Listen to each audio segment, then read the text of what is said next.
l'heure du journal, bonsoir et bienvenue à cette nouvelle édition sur la RTVC. Un seul titre à la une de l'actualité. La 11e édition de la retraite des assistants du ministère qui s'est tenue à Ndoumbi du 1er au 10 septembre 2024. De nombreuses nations et départements représentés à cet événement annuel. L'heure est bien évidemment au partage de la parole, au compte rendu et à la planification, comme vous le verrez tout de suite dans ce journal.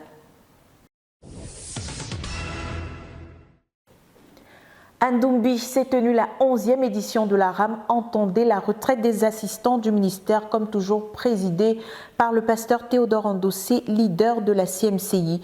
L'événement a été meublé du ministère de la Parole, du travail de planification et des comptes rendus, le tout aux fins d'accomplir le but de la phase 3. Le reportage de Dan Josué Mouloula.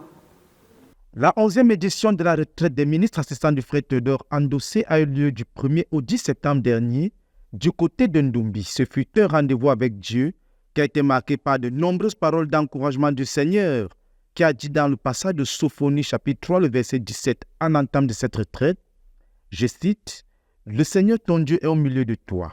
C'est lui le héros qui remporte la victoire. Il est rempli de joie à cause de toi. Son amour te donne une vie nouvelle. Il danse pour toi avec des cris de joie. » Sur ces paroles riches de sens et profondes dans leur encouragement, ce sont donc les ministres assistants ayant reçu une révélation personnelle de la place unique que chacun occupe dans le cœur de Dieu et dans les desseins éternels de Dieu qui ont cheminé durant les 10 jours de la retraite avec Dieu, avec le leader et avec la parole de Dieu communiquée.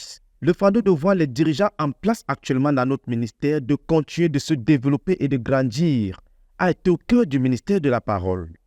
Aussi, le besoin pour les dirigeants en place de crier à Dieu de façon désespérée pour qu'il suscite et envoie davantage d'ouvriers qualifiés pour son œuvre a été communiqué par le leader. En plus de cette émergence des dirigeants remplis du Saint-Esprit et dotés des dons spirituels, qui est la prérogative de Dieu, maître de la moisson, la formation de davantage de dirigeants a aussi été communiquée. Et ceci est la responsabilité de chaque dirigeant, a souligné le leader.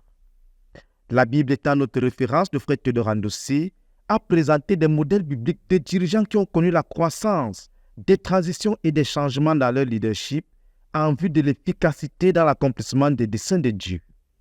Ainsi donc, les modèles de Moïse, du roi David, de Joseph fils de Jacob, ainsi que celui du prophète Samuel ont été présentés. Le leader a souligné dans ces différents exemples quels ont été les vecteurs de croissance de chacun de ces dirigeants dans leur leadership, notamment des séries de rencontres avec Dieu pour le cas de Moïse et un service fidèle pour le cas de Joseph, pour ne citer que cela. L'enjeu derrière tout ceci étant la mobilisation de tout notre ministère dans la poursuite et l'accomplissement du but que Dieu nous a donné. Le fardeau de Dieu communiqué par le frère Théodore était donc réel pour tous les participants qui, comme un seul homme, ont été saisis par la responsabilité personnelle face à l'urgence de l'accomplissement de notre but. À Dieu soit toute la gloire pour cette retraite annuelle des ministres assistants du frère Théodore qui a été un moment de retrouvailles, de joie, de communion et d'engagement autour de la vision et du but que Dieu nous a donné et qui doit être accompli.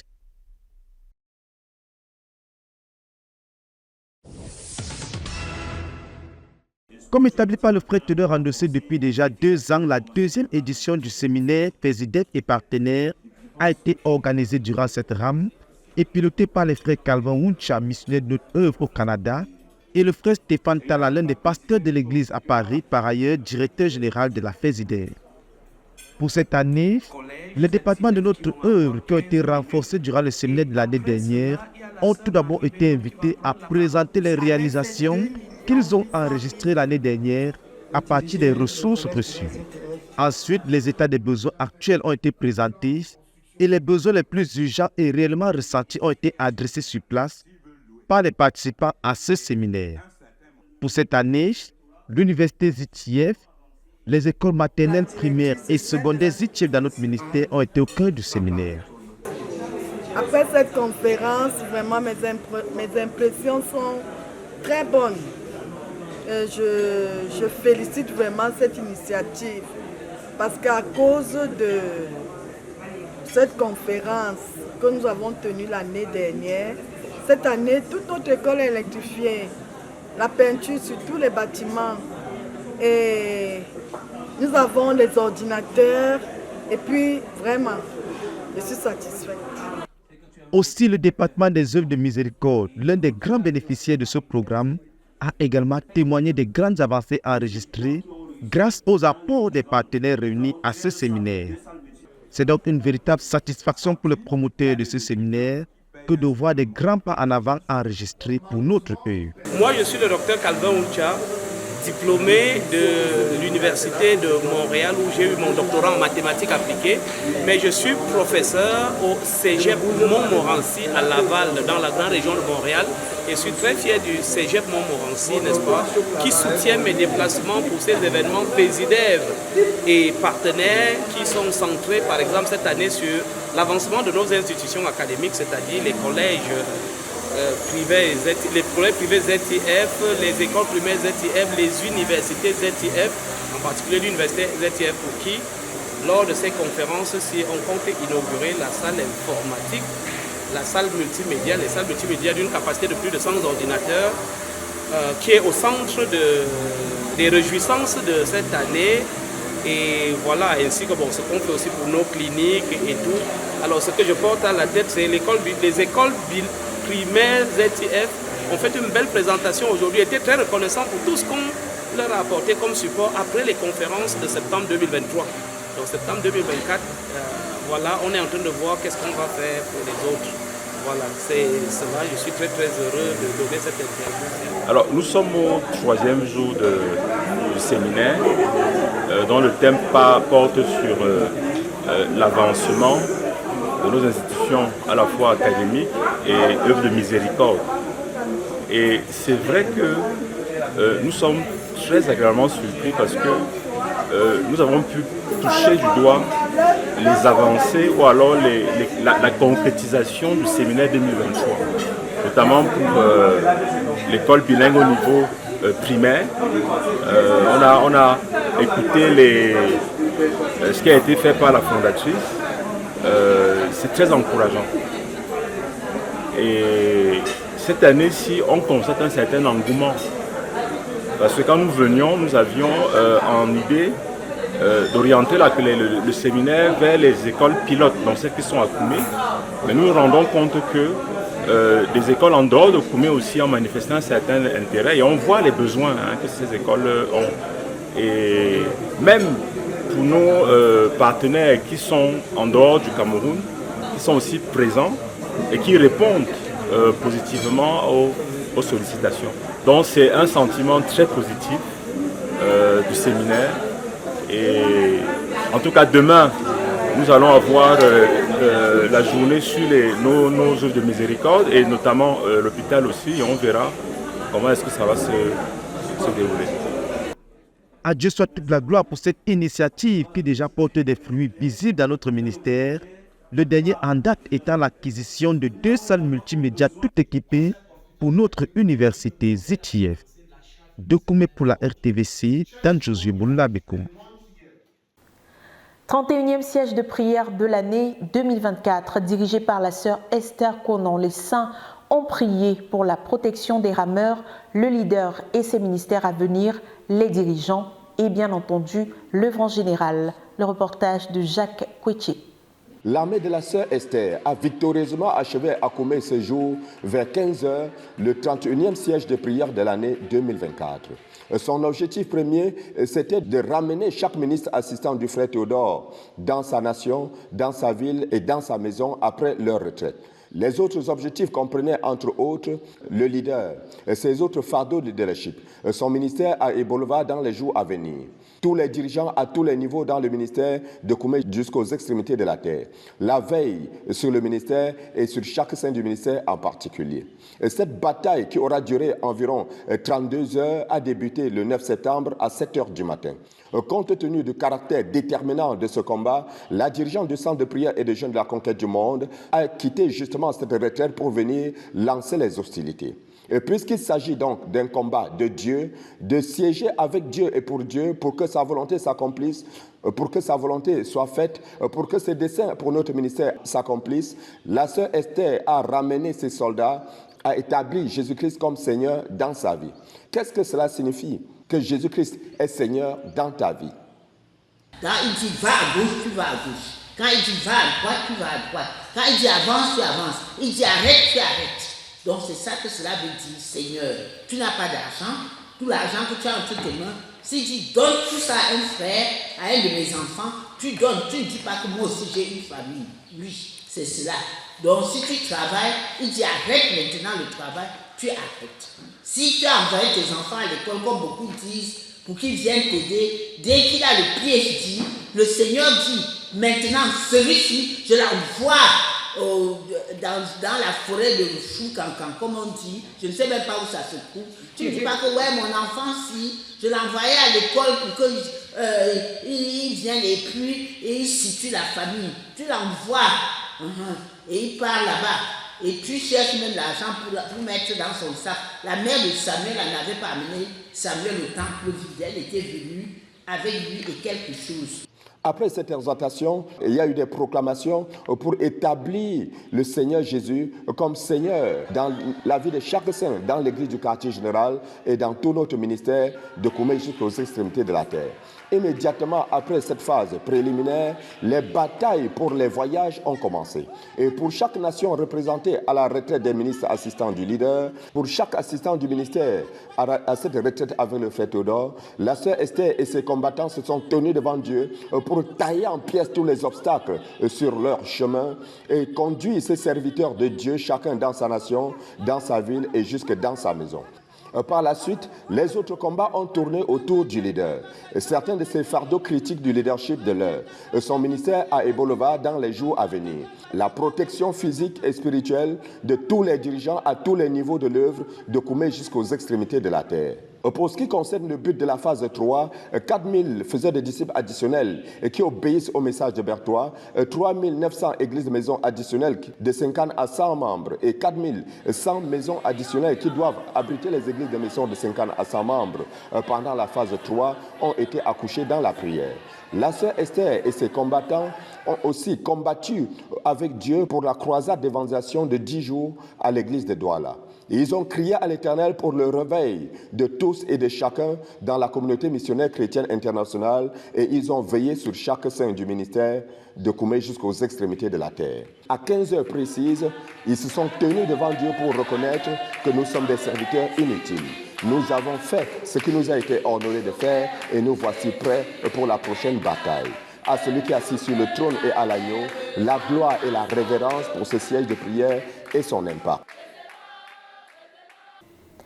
L'Institut universitaire ZIF a bénéficié d'un don exceptionnel de 90 postes de travail de l'église de la CMCI Canada. Ils étaient nombreux sur les lieux le 9 septembre pour saluer avec gratitude cette autre manifestation de la bonté de Dieu envers son peuple, comme le témoigne le professeur Dieudonné Ndjamen au micro de la RTVC.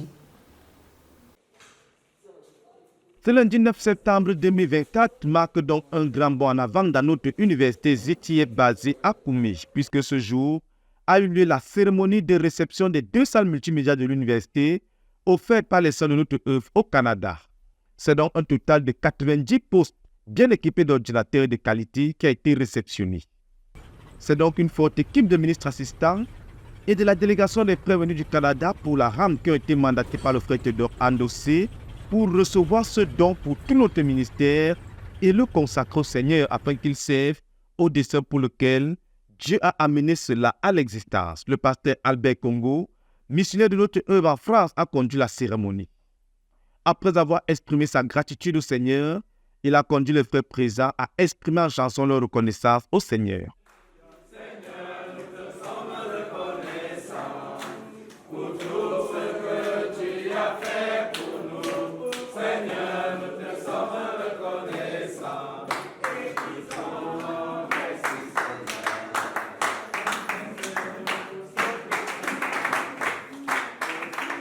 Après la louange, l'opportunité a été donnée au professeur Dieudonné Ndjamen, recteur de l'université ZIF, d'apprécier à sa juste valeur ce don en présentant sa pertinence pour l'université.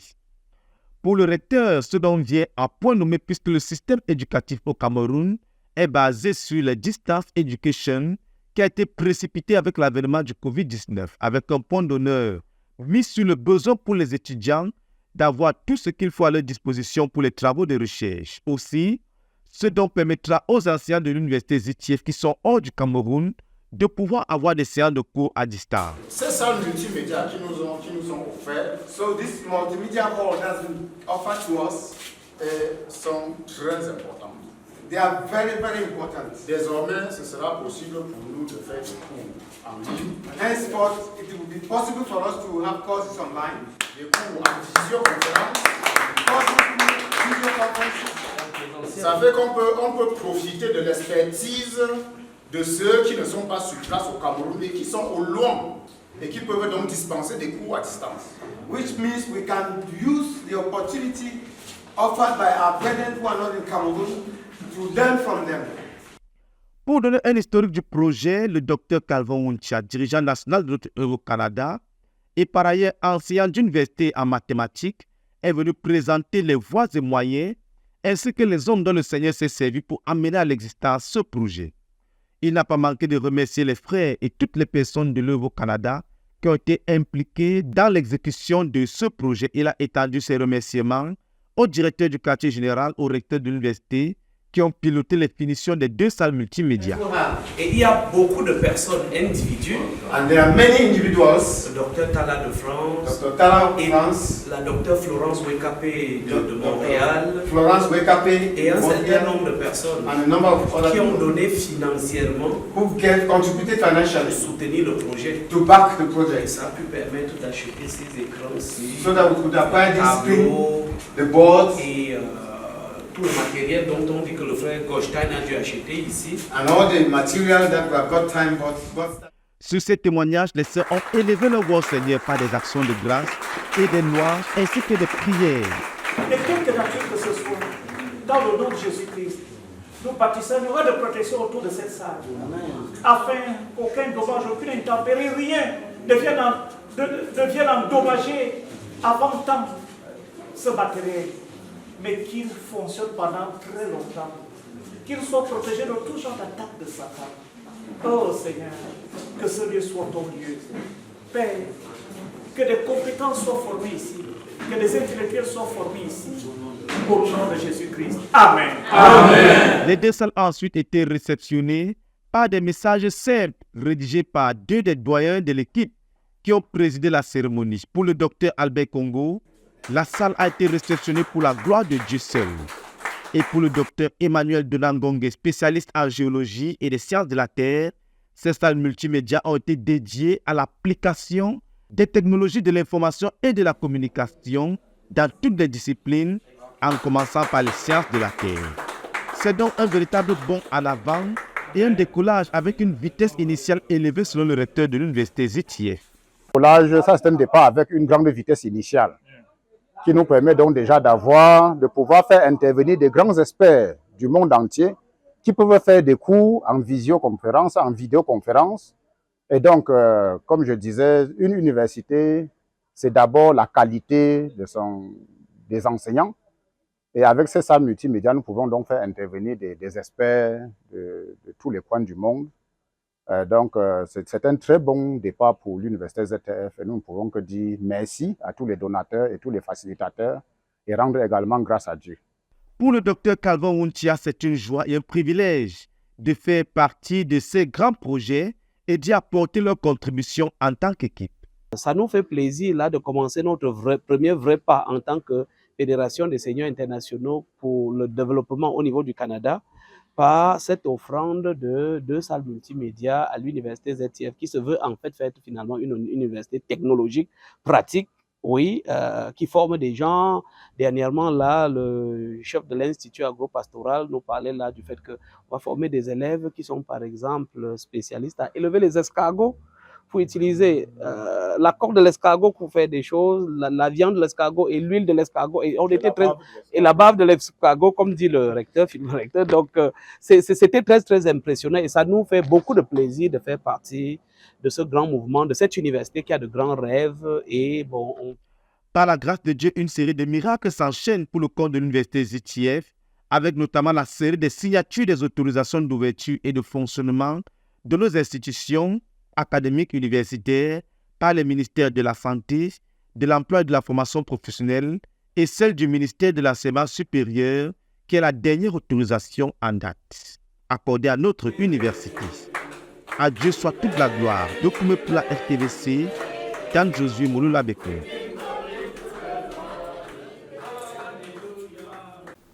La méga-église du quartier général a tenu un week-end d'évangélisation qui s'est achevé le 8 septembre 2024. L'on a enregistré des conversions, des guérisons et des délivrances. Les détails en images. Ce dimanche 8 septembre 2024, il y a eu la clôture d'une croisade d'évangélisation de 3 jours à la méga-église de Koumé, instituée par le frère Alphonse Tawet, pasteur de l'église du quartier général. Cette croisade a été dirigée par le frère Tamjous Mariel. Ce culte a commencé comme d'ordinaire à 9h du matin, sous la coordination du pasteur Francis Bekongo. Les chantres ont pris la relève par la suite pour faire descendre Dieu dans la salle et amener les saints à élever leur cœur vers Dieu.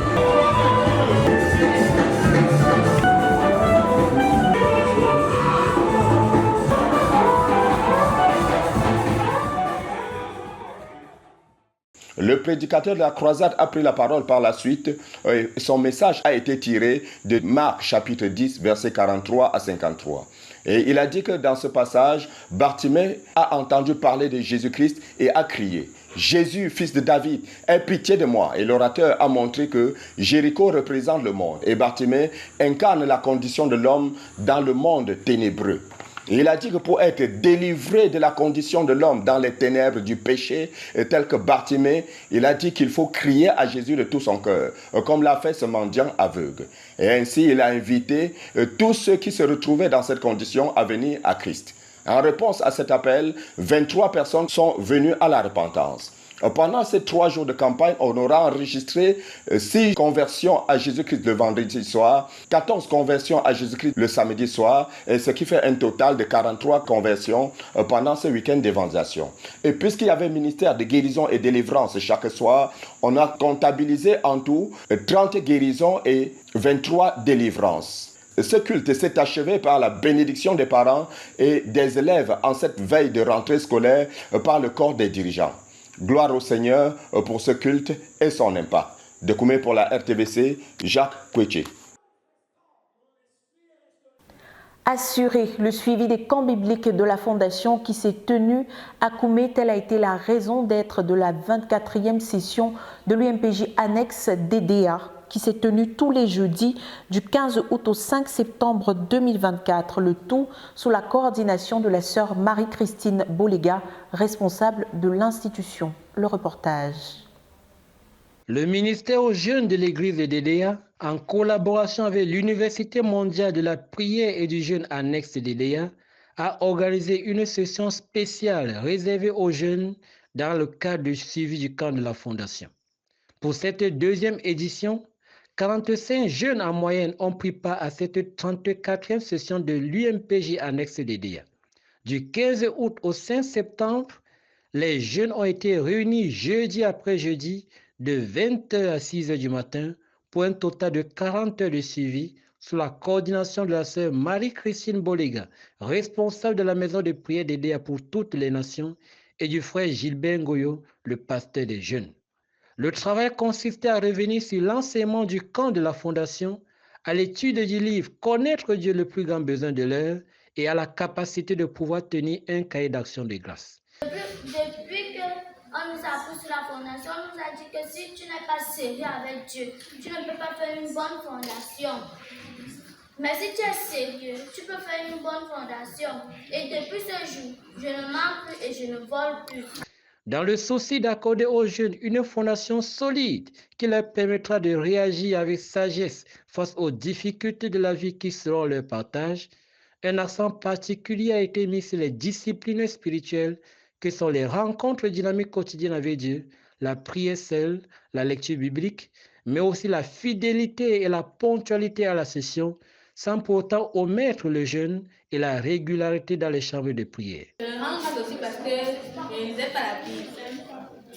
Dans la Bible d'engagement, je m'étais engagée à lire 4 chapitres par jour. Au final, j'ai commencé à lire 10. Finalement, je suis partie à 15 chapitres.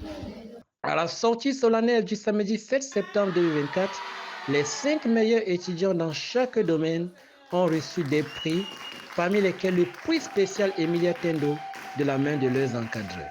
Les recommandant au Seigneur, l'Assemblée a élevé la voix comme un seul homme au Seigneur, plaidant pour que le dépôt reçu par ces jeunes soit gardé et perpétué tout au long de l'année scolaire devant nous. Que toute la gloire revienne au Seigneur pour toutes les transformations que ces rencontres répétées ont produit dans la vie de ces jeunes gens. À Edea, David Nanga pour la RTVC.